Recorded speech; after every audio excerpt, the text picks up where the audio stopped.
Bom, na aula hoje nós vamos continuar vendo as proteínas. As proteínas são compostos orgânicos bastante abundantes. Elas são constituídas por aminoácidos que formam cadeias entre si por intermédio de ligações peptídicas. Esses aminoácidos são formados por um carbono, um ácido carboxílico, uma amina e um radical, o qual varia de aminoácido para aminoácido.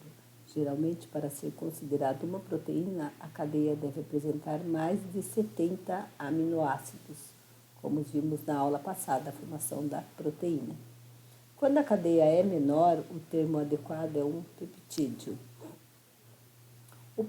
As polipeptídicas, existe uma infinidade de proteínas nos seres vivos e elas variam de espécie para espécie. Organismos de uma mesma taxon, ou seja, de uma mesma espécie e representação, apresentam mais de uma proteína semelhante, o que não acontece com seres muito distintos. As proteínas diferenciam-se principalmente pelo número de aminoácidos e pela sequência em que elas se dispõem na cadeia polipeptídica. As proteínas apresentam uma extensa lista de funções no organismo e são encontradas em todas as estruturas das células, substâncias intersticiais, anticorpos e entre outros. Entre as funções que podem ser atribuídas à proteína, destacam-se no seu papel o transporte do oxigênio, a hemoglobina, que é o transporte de oxigênio do sangue, na proteção do corpo contra os organismos patogênicos, ou seja, as doenças, anticorpos como catalisadora da reação química, acelerando a reação química, as enzimas receptoras de membrana, atuação na concentração muscular, actina e miosina, além de serem fundamentais para o crescimento e formação do hormônio.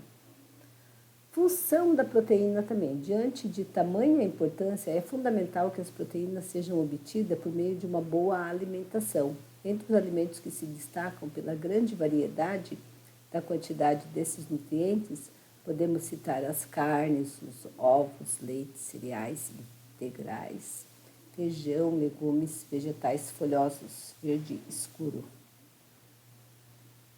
Falando também da proteína globulares, as proteínas podem ser classificadas em dois grandes grupos, as globulares e as fibrosas. As proteínas globulares formam estruturas com formatos esferoides. E nesse grupo são encontradas importantes proteínas, tais como as enzimas, anticorpos.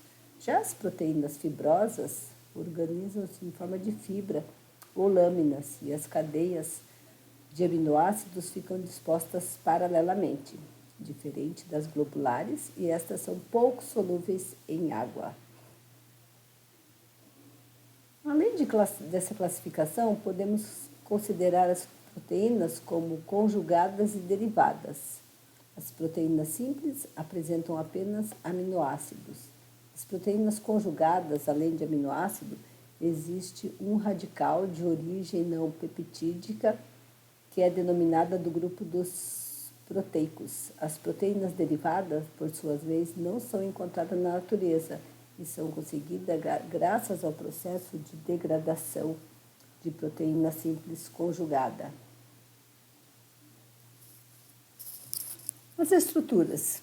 Utilizando-se como base seus níveis de organização, as proteínas também podem ser classificadas em primária, secundária, terciária e quaternária, como nós vimos na aula anterior.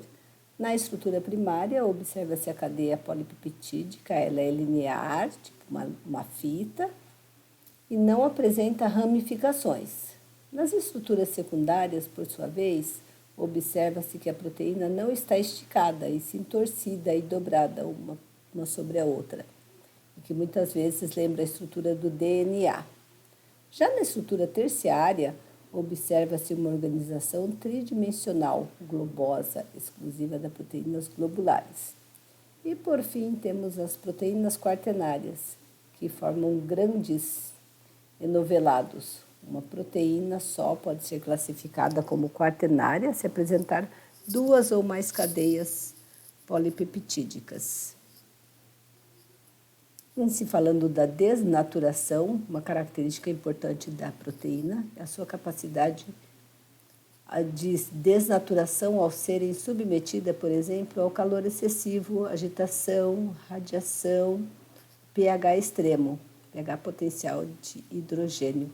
Observamos que as estruturas secundárias e terciárias desses compostos orgânicos alteram-se de maneira irreversível, o que causa a perda das suas propriedades. E é por isso que, ao cozinhar alguns alimentos, perdemos muito o seu poder nutricional, porque a temperatura elevada e a agitação, você quebra as propriedades da proteína e você perde muito da sua proteína. Bom, essa foi a nossa aula de hoje. Espero que vocês tenham entendido. Obrigada pela participação e até a próxima.